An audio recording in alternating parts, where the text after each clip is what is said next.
योग, ये शब्द सुनते ही क्या ख्याल आता है? शायद लचीले शरीर और एकदम शांत चेहरे की तस्वीरें हैं ना?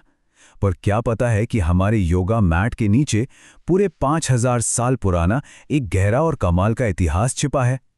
आज हम सिर्फ आसनों की नहीं, बल्कि उस पूरे सफर की बात करेंगे जो मन, शरीर और आत्मा को जोड़ने की एक प्राचीन खोज रही है। हाँ बिल्कुल, शायद कुछ ऐसा ही। चमकदार स्टूडियो, रंग बिरंगे मैट और शरीर को अलग अलग पोज में ढालने की कला, ये आज के जमाने में योग का चेहरा है, एक हेल्थ और फिटनेस का सिंबल। पर ये पूरी कहानी नहीं है। अरे ये तो कहानी का बस एक चैप्टर है।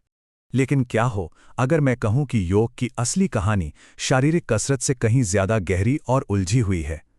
ये एक ऐसी प्राचीन खोज है जो हजारों सालों से मन को साधने और आत्मा को ब्रह्मांड से जोड़ने का रास्ता दिखाती आ रही है।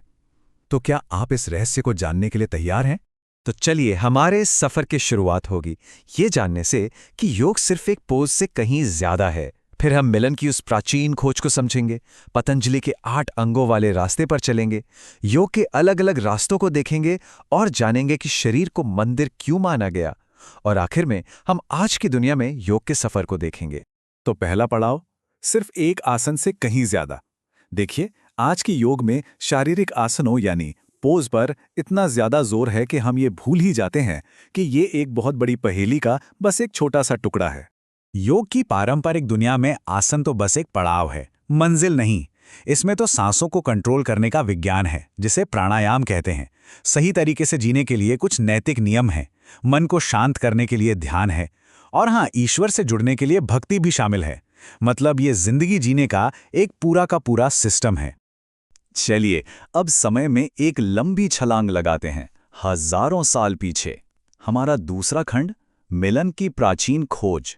योग का असली मतलब समझने के लिए हमें इसकी जड़ों तक जाना होगा, जहां ये शब्द पहली बार पैदा हुआ था। योग शब्द की जड़ें संस्कृत के एक बहुत छोटे से शब्द युज में हैं, और इसका मतलब बहुत सीधा सा है, जोड़ना या एक करना। और जानते हैं, इसका जिक्र सबसे पहले हमारे प्राचीन वेदों में मिलता है, जो लगभग 3500 साल पहले लिखे गए थे। ये बात बड़ी दिलचस्प है कि शुरुआत में युज का मतलब होता था घोड़ों को रथ से जोतना, लेकिन बहुत जल्द ही ये एक गहरी आध्यात्मिक बात बन गई। अपने बेलगाम मन को वैसे ही साधना जैसे एक अच्छा सारथी अपने घोड़ों को साधता है। और ये मिसाल कितनी शानदार है। कठोपनिषद में कहा गया है कि हमारा शरीर एक रथ है, हमारी बुद्धि उस रथ की सारथी है, और हमारी आत्मा वो उस रथ की मालिक है। योग का असली मकसद इसी सारथी यानी बुद्धि से मन रूपी घोड़ों को अनुशासित करना था, ताकि आत्मा अपनी मंजिल तक पहुंच सके।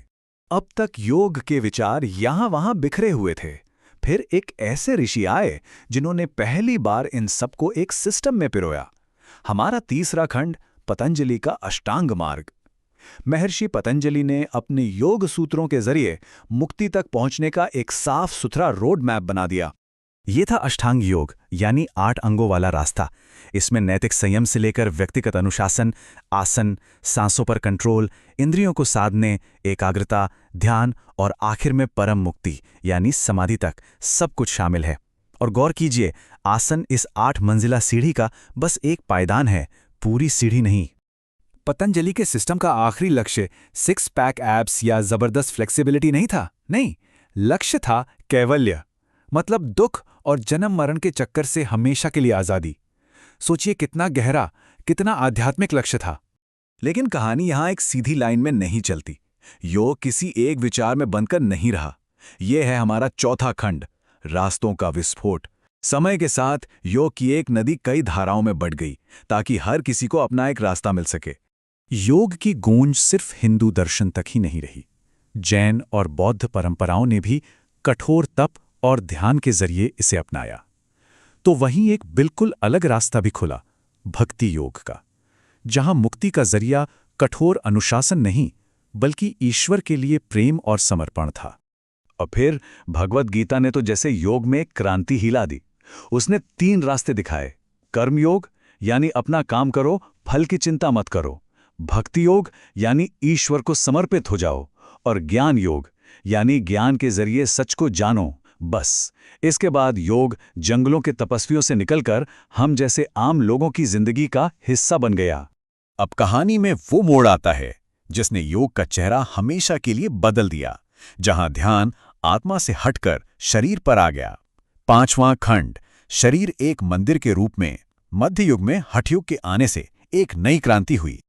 जरा सोचिए, जहां पहले शरीर को एक बाधा, एक बंधन माना जाता था जिसे पार करना जरूरी था, वहीं हठ योग ने कहा, नहीं, ये शरीर कोई बाधा नहीं है, बल्कि ये तो मुक्ति का सबसे बड़ा साधन है, एक पवित्र मंदिर है। ये उस समय के हिसाब से एक बिल्कुल क्रांतिकारी विचार था।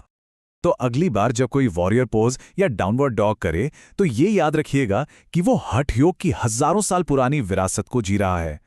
हठ योग प्रदीपिका जैसे ग्रंथों ने ही उन शारीरिक मुद्राओं और सांस लेने की तकनीकों की नींव रखी थी जो आज दुनिया भर के स्टूडियो में सिखाई जाती हैं। और अब हम अपनी इस टाइम मशीन के आखिरी पड़ाव पर पहुंचते हैं। 6वां खंड, आधुनिक दुनिया में योग। ये वो कहानी है जब योग भारत की सीमाओं को लांघकर एक ग्लोबल फिनोमेनॉन बन गया।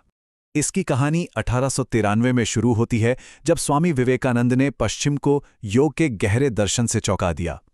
फिर 1930 के दशक में टी कृष्णामाचार्य ने आज के आसन वाले योग की नींव रखी, और फिर उनके शिष्यों जैसे अयंगर और जॉयस ने इस मशाल को पूरी दुनिया में फैला दिया। और देखते ही देखते 20वीं सदी के अंत तक योग एक ग्लोबल हेल्थ क्रांति बन गया।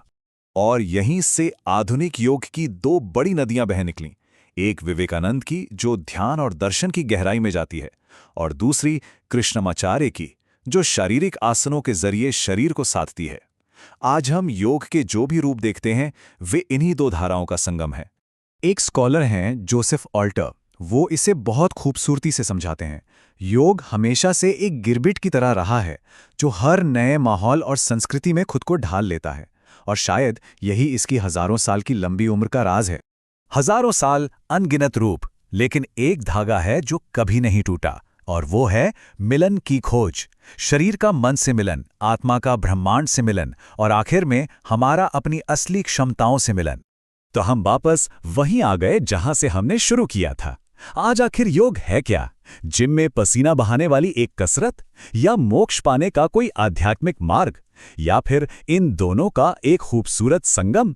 इसका जवाब शायद हर किसी के लिए अलग है, और सच कहूं तो यही योग की सबसे बड़ी खूबी है।